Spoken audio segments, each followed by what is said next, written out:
লক্ষ্মীপুরের রামগতি উপজেলার চরপড়াগাছা ইউনিয়নের রাস্তারহাট মাজহারুল উলুম আলিম মাদ্রাসার অধ্যক্ষ ইসমাইল হোসেনের পদত্যাগের দাবিতে বিক্ষোভ এবং মানববন্ধন কর্মসূচি পালন করেছে শিক্ষার্থী ও অভিভাবকরা। মঙ্গলবার সকালে মাদ্রাসা প্রাঙ্গণে শিক্ষার্থীরা তার পদত্যাগের দাবিতে বিক্ষোভ মিছিল সহ স্থানীয় বান্দ্রাহাট বাজারে এসে মানববন্ধন কর্মসূচি পালন করেন। সর্বাদম রাস্তারহাট আলিম মাদ্রাসার জনাব ইসমাইল হুজুর, আমরা ওনার পদত্যাগ চাই।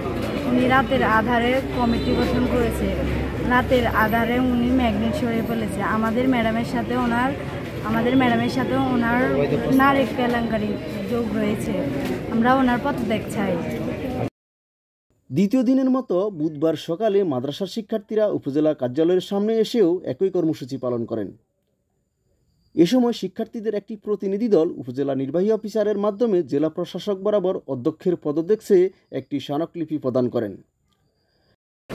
আমি আজকে মোহাম্মদ ইসমাইল হোসেন প্রিন্সিপালের পদত্যাগ চাই।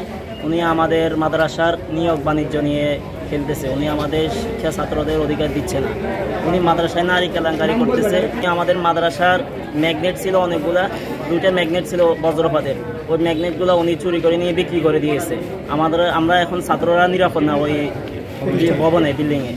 উনি আমাদের অ্যাডমিট ফি, বেতন, পরীক্ষার ফি সব কিছু উনি বাড়তি রাখতেছে। আমরা ওটার জন্য কিছু বললে উনি বলতেছে তোমরা প্রতিষ্ঠানে পড়ার দরকার নেই, তুমি প্রতিষ্ঠান থেকে চলে যাও। মাদ্রাসায় 17টা কম্পিউটার ছিল, ওখান থেকে 3টা কম্পিউটার উনি বাসায় নিয়ে ব্যবহার করতেছে।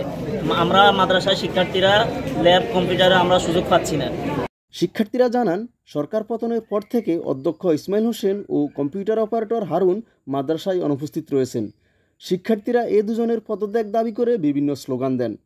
এসব অভিযোগের ভিত্তিতে শিক্ষার্থীরা তার অপসারণ চাচ্ছেন। শিক্ষার্থীদের আন্দোলনের সাথে একাত্মতা পোষণ করেছেন অভিভাবক সহ বিভিন্ন সামাজিক সংগঠনের নেতৃবৃন্দ।